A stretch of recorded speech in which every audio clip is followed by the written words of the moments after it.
আজকে আমরা প্রাণীদের গঠনগত অঙ্গসংস্থান, এটা ক্লাস 8-এর ক্লাস, 9-এর ক্লাস, 11-এর ক্লাস, বাঁচে থাকার জন্য ক্লাস, এনসিইআরটি থেকে পুরোপুরি ক্লাস। এই ছকটা তুমি কন্ট্রোল করতে পারলে জীবনবিজ্ঞানের একটা ধাপ অর্জন করতে পারবে। এটা আমরা আজ প্রাণী কলা পড়ব, নেক্সট দিন হয়তো আমি উদ্ভিদ কলারও একটা ছক দেবো। এনসিইআরটির পুরোপুরি প্রাণীদের গঠনগত অঙ্গসংস্থানের প্রাণী কলা যতটুকু আছে এনসিইআরটিতে 4 পাতা একটা ছকে নিয়ে চলে আসা হয়েছে। একটা একটা একটা একটা বিন্দু বাদ নাই।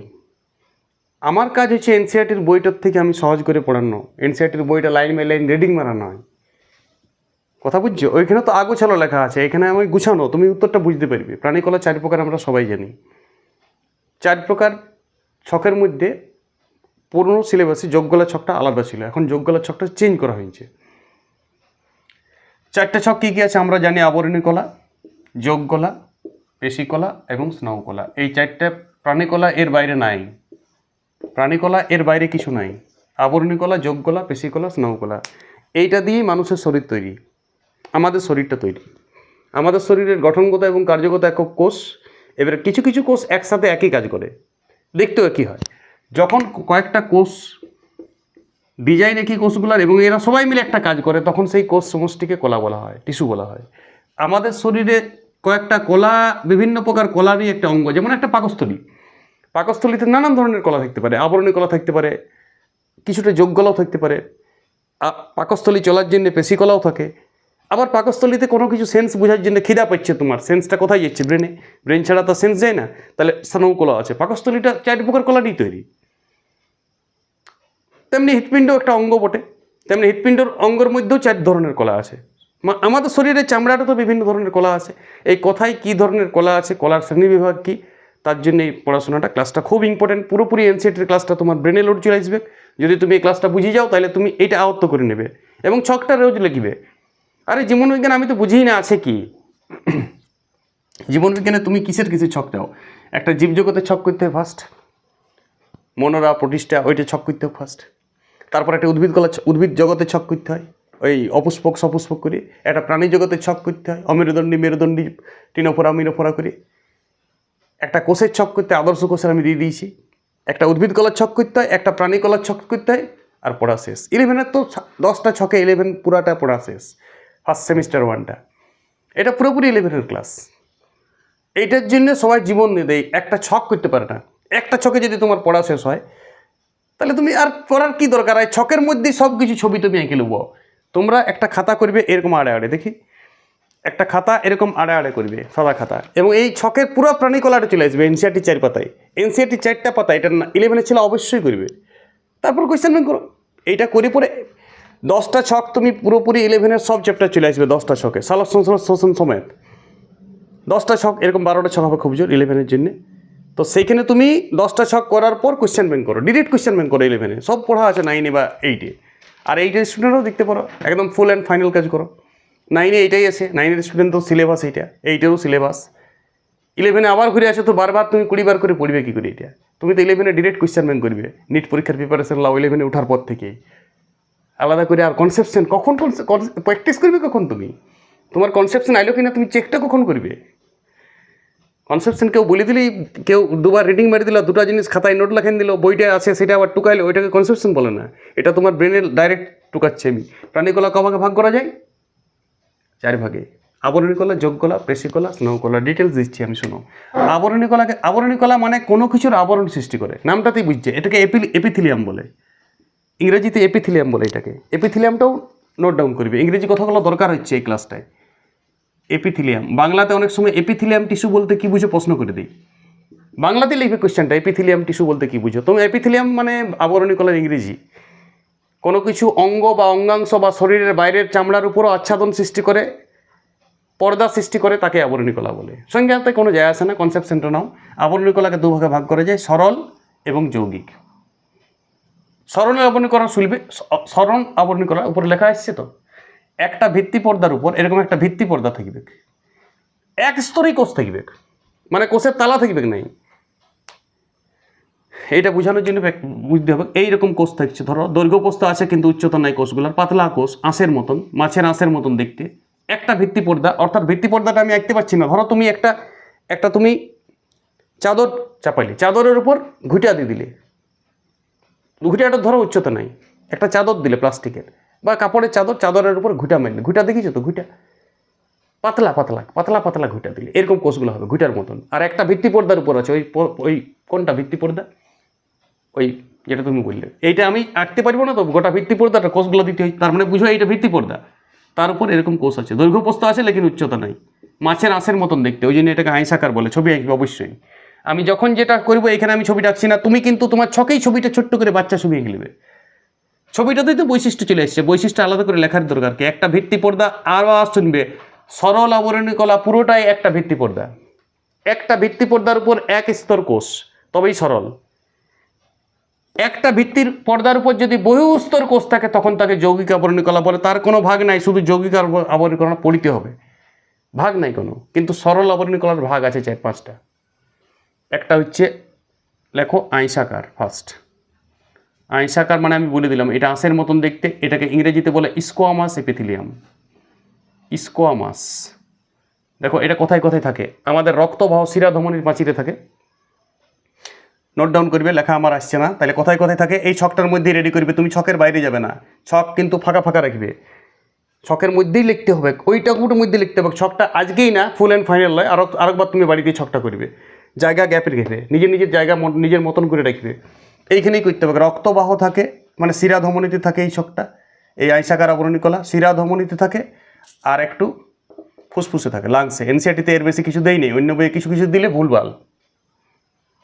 শিরা ধমনির প্রাচীরে থাকে আর ফুসফুসের প্রাচীরে থাকে, ফুসফুসের সেলগুলোতে থাকে এইটা আইসাকার আবরণী কলা।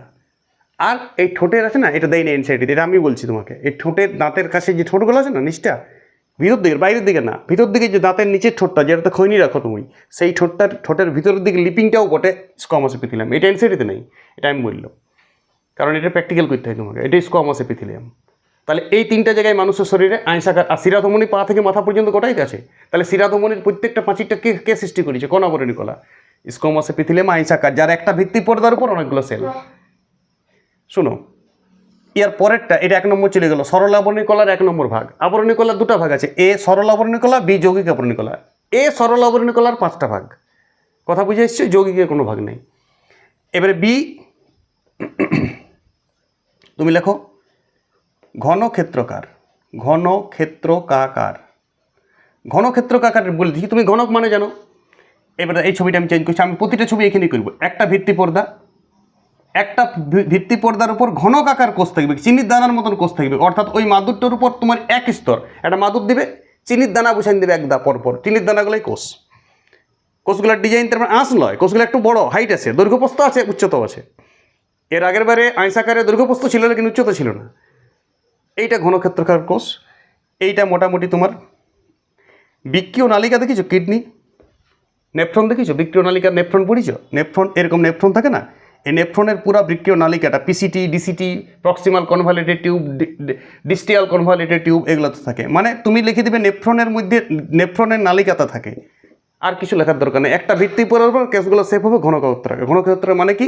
দৈর্ঘ্য প্রস্থ উচ্চতা সমান। ঘনকের ইংরেজি কিউব, ওই জন্য ইংরেজিতে কিউবোডিয়াল এপিথেলিয়ামও বলে। লেখার ঠিক নেই, উচ্চারণ শুনো, কিউবোডিয়াল, নিচে লেখা আসছে দেখো, কিউবোডিয়াল এপিথেলিয়াম। কিউবোডিয়াল আগেরটা স্কোয়ামাস, বাংলাও বলছি ইংলিশও বলছি, দুটাই ইম্পর্টেন্ট, দুটাই দরকার আছে।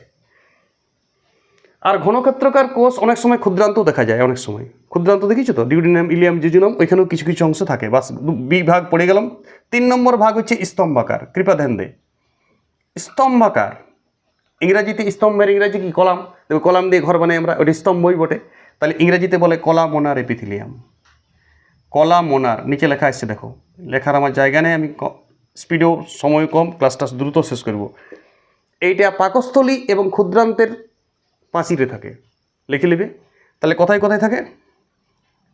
কলামোনার এপিথেলিয়াম থাকে পাকস্থলীর প্রাচীরে আর ক্ষুদ্রান্তের প্রাচীরে। দেখতে কেমন হয়? একটা ভিত্তি পর্দা, একটা ভিত্তি পর্দা, এরকম স্তম্ভের আকারে কোষ থাকবে, মানে দৈর্ঘ্যপ্রস্থ থেকে উচ্চতা বেশি। দেখো আইসাকারের সঙ্গে মিলে যায়, আইসাকারের দৈর্ঘ্যপ্রস্থ ছিল, উচ্চতা ছিলই না, তারপরে দৈর্ঘ্যপ্রস্থ উচ্চতা সমান সমান, ঘনক্ষেত্রকার। তারপরে স্তম্ভাকার কি বটে?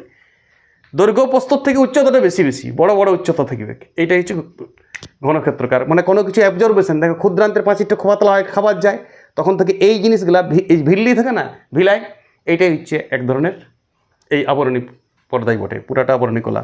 এটা স্তম্ভকার, পাকস্থলী এবং ক্ষুদ্রান্ত থাকে, খাদ্যটাকে অ্যাবজর্বেশন করে, কাজ লেখার দরকার নেই। 4 নম্বর ভাগ আছে সিলিয়েটেড। আমি বসছি, 4 নম্বর ভাগ হচ্ছে সিলিয়েটেড। সিলিয়েটেড বা রোমোসো। লেখা বুঝাবে না, লেখা একদমই বুঝাবে না, জুম করো তাহলে কিছুটা বুঝাবে। এটাকে বলে সিলিয়েটেড বা রোমোসো আবরণী কলা। কোথায় থাকে আমি বলে দিচ্ছি, শুধু এইটাই জানবে, সিলিয়েটেড বা রোমোসো বাংলাতে। এটা 4 নম্বর সরল আবরণী কলা। এটা কোথায় থাকে? এটা থাকছে তোমার একটা ভিত্তি পর্দার উপরেই থাকবে, একটা ভিত্তি পর্দা, কোষগুলা স্তম্ভকার হবে, কিন্তু কোষের উপরে এক ধরনের সিলিয়া থাকবে, মানে রোম রোম টাইপের জিনিস থাকবে। এটা কোথায় থাকে দেখো, সিলিয়েটেড বা রোমোসো আবরণী কলা।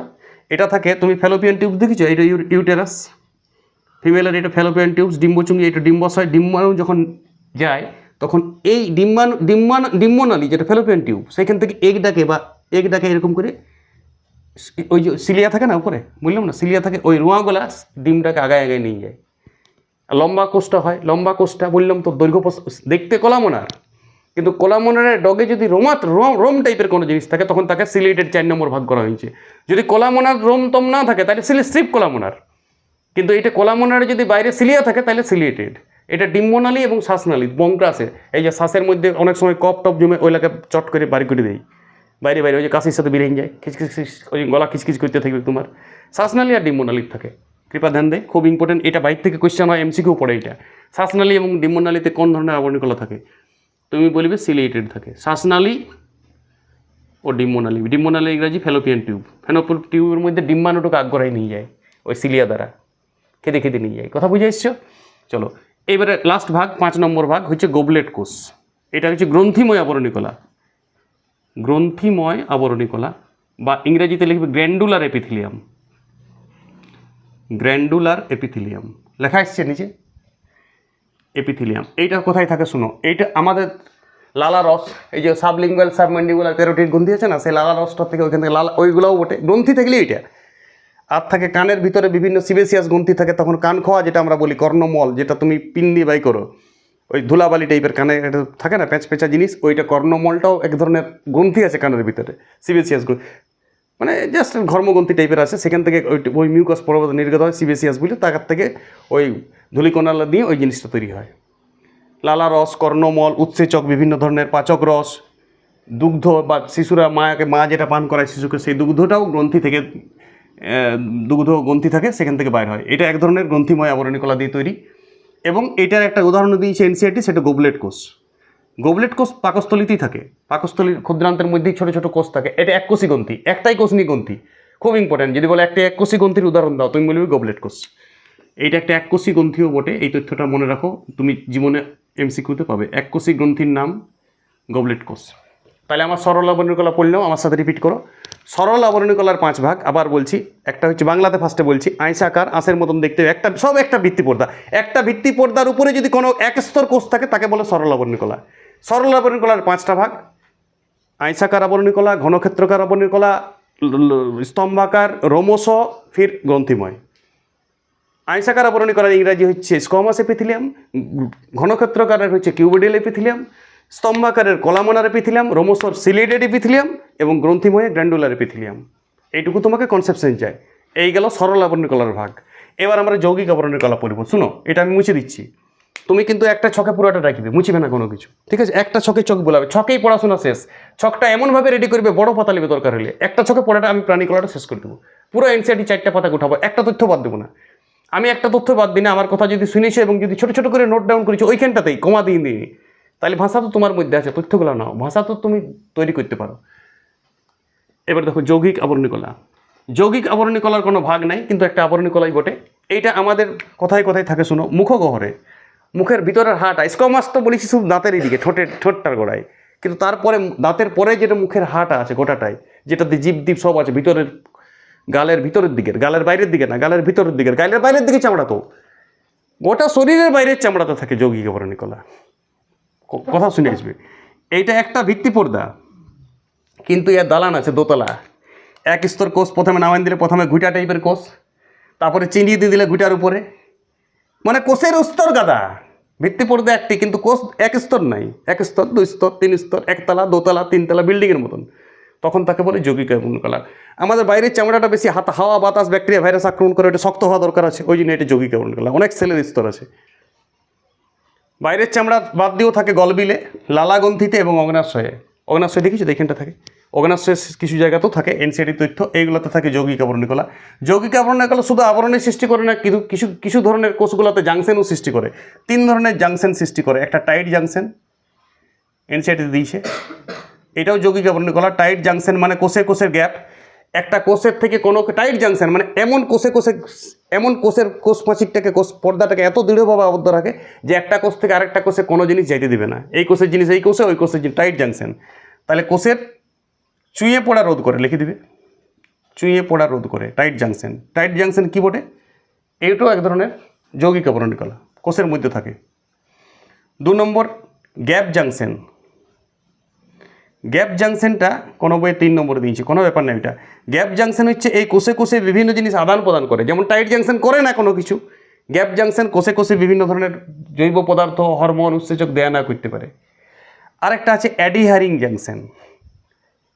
অ্যাডহিয়ারিং জাংশন, অ্যাডহিয়ারিং, বাস এনসিআরটিতে এই 3টা জাংশন দিয়েছে। এইটা কোষে কোষের মধ্যে গঠন দৃঢ় করে।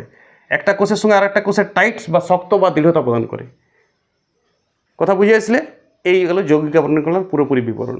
যৌগিক আবরণী কলা বাইরের পুরো চামড়াতে থাকে, অগ্নাশয় থাকে, লালাগ্রন্থিতে থাকে আর মুখগহ্বরে থাকে। বলে দিয়েছি আমি তোমাকে।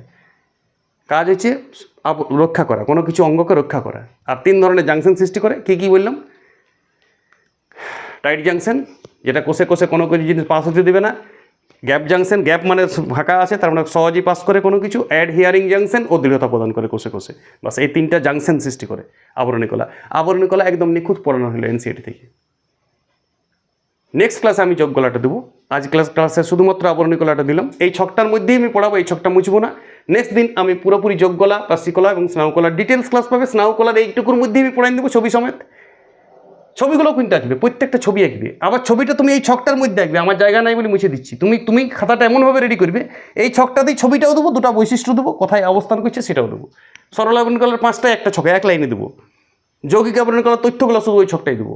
আর যোগ গলাটা আমি পড়াবো বিশেষভাবে। আজকে তুমি স্ক্রিনশট করতে পারো, এইটাই যোগ গলা পড়াবো আমি। কিন্তু পড়ার সময় আমি অনেক এক্সট্রা তথ্য বলি, অনেক কিছু বলি, সেটা তোমার অবশ্যই ক্লাসটা করতে হবে। পুরোপুরি একটা ছকে আনা এটা বিরাট কঠিন কাজ ছিল। এবং প্রাণীকলাটা তুমি যদি কন্ট্রোল করতে পারিস, জীবনবিজ্ঞানের একটা পার্ট রেডি করলে তুমি। আর উদ্ভিদ কলাটাও আমার ক্লাস দেওয়া আছে, তাও উদ্ভিদ কলাটা একটা ছক, জীবজগতের একটা ছক। ওই যে মনোরা প্রতিষ্ঠা বলি যে একটা ছক, প্রাণী রাজ্যের একটা ছক। ওই যে অমেরুদণ্ডী, মেরুদণ্ডী, অমরদণ্ডী কে কে আছে, টিনোফোরা, মনোরা প্রতিষ্ঠা, আপনি ছক করে দিলেই পড়া শেষ। উদ্ভিদ রাজ্যের একটা ছক, অপুষ্পক, সপুষ্পক, ওই যে মস, ফার্ন সব করে দিলাম, শৈবাল। তারপরে এদিকে তোমার সপুষ্পক, অপুষ্পক, যেটা গুপ্তবীজি ব্যক্তবীজি আছে সেটা করে দিল। কোষের একটা ছক, আদর্শ কোষের তো আমি অনেকবার ক্লাস দিয়েছি ছোটোদের জীবনবিজ্ঞানে। এটাও ছোটোদেরই জীবনবিজ্ঞান হচ্ছে। আর 11-এর সবাই ছোটো হইতো। 11-এর পুরোপুরি 11-এর ক্লাস রেডি হলো। প্রাণীকলার এখনও শেষ হয় না। প্রাণীকলা 4টার মধ্যে আবরণী কলা আমি কমপ্লিট করে দিলাম। যোগকলা সময় লাগবে পড়াইতে, কিন্তু পেশিকলা, স্নায়ুকলা বেশি সময় লাগবে না। হয়তো আমি একটা ক্লাসও দিতে পারি, যোগ, পেশি এবং স্নায়ুকলা। ঠিক আছে, দেখা হচ্ছে পরের ক্লাসে। ওকে।